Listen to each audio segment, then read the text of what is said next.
My name is Christopher Paul Gardner. I am entrepreneur, author, most importantly, a single parent. I am the CEO of happiness, and I love my job.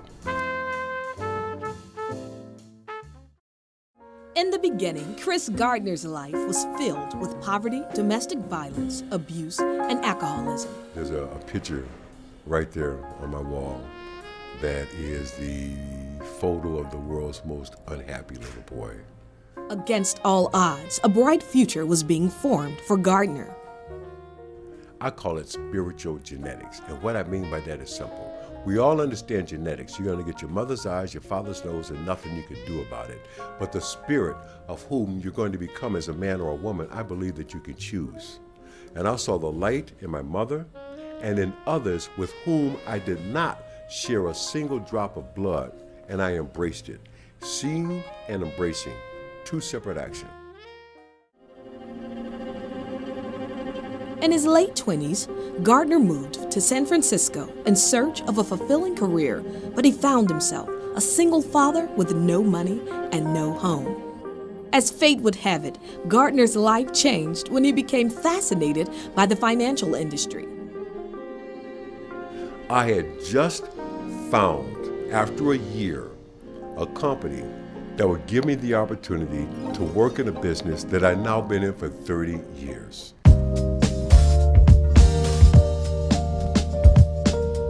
How did I get here? I drove here, meaning I was responsible for every bump in the road, every pothole, every fender bender, every near miss, but I was also responsible for and created those long stretches of growth and development. But there's something very, very empowering about saying I drove here. There was something very liberating about it because I knew that, whoa, well, if I drove here, then I can drive out of here. You can't change something until you own it. I drove here. Chris Gardner drove from Main Street to Wall Street, where he became one of the most influential forces in finance. Today, as the CEO of the happiness brand, he's taking his message back.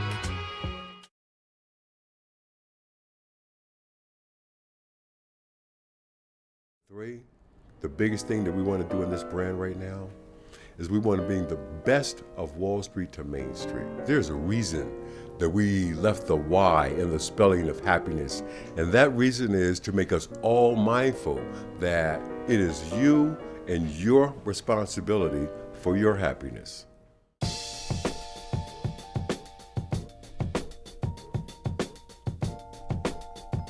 When I was at my absolute lowest, living wherever we could, in primarily public restrooms, to anyone who is there or fearful of getting there, I say to you, if Chris Gardner did it, so can you.